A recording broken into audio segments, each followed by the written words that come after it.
Helen, coming back off of a challenging road weekend in Oregon, a win over a solid team at Willamette on Friday, and then a hard-fought loss against highly ranked George Fox on Saturday. Give us your recap of the weekend.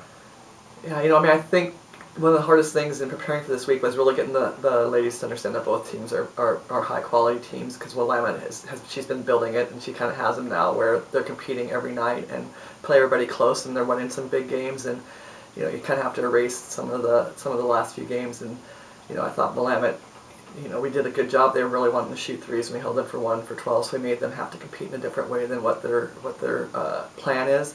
And it was good to come out with a win. I thought we competed from the beginning to the end of that game well.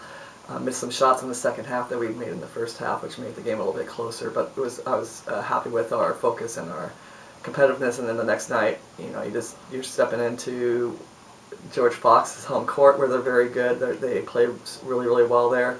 They're on a 14, I think, game win streak going into that game, and just really high caliber, both balance between inside and outside play. And I thought we competed really, really well and kept ourselves in the game with adversity, with our starting post getting 2 fouls in the first minute of the game, and Casey getting banged up, and we just kept competing, and people stepped up and fulfilled roles that maybe they haven't always had to do. And I thought we played really great. It was tough to come out with a loss, but we definitely gave ourselves a chance to win it. And even though it was a loss, is that the kind of game that brings a team together, that builds confidence, that helps refocus for the stretch drive of this season? You would hope so. I mean, we'll find out.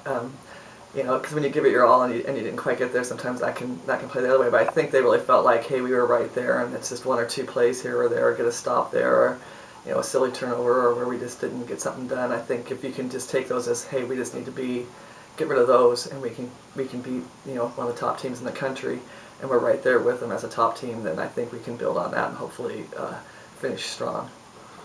This weekend we've got the 2 teams from Tacoma coming over. Pacific Lutheran, who is always a challenge, and then Puget Sound, who every year is in the hunt for a top spot in the conference. Right, and they're both, Puget Sound's going to be a little bit different. I mean, they definitely have 3 or 4 players that we know well that have played a lot, but they graduated quite a few seniors, so it's really getting to understand how the other players that are coming in are going to get things done. She does a great job defensively and offensively of just preparing them for each opponent. And then Pacific Lutheran's got a really solid team, kind of the same as Willamette, where they've coaching staff that's been there for I think this is their 3rd year, and so now they're kind of really developed into having the players that they want. Those players are now juniors and seniors, and really now have an identity of who they are, and you have to figure out how to defend them and then what they're going to try to do to us defensively. So we have to come in prepared. We can't just think, oh, we're at home, or these are teams that you can just be, we need to be excited that we're at home, but then we need to really buckle down and focus on the things we need to do to win.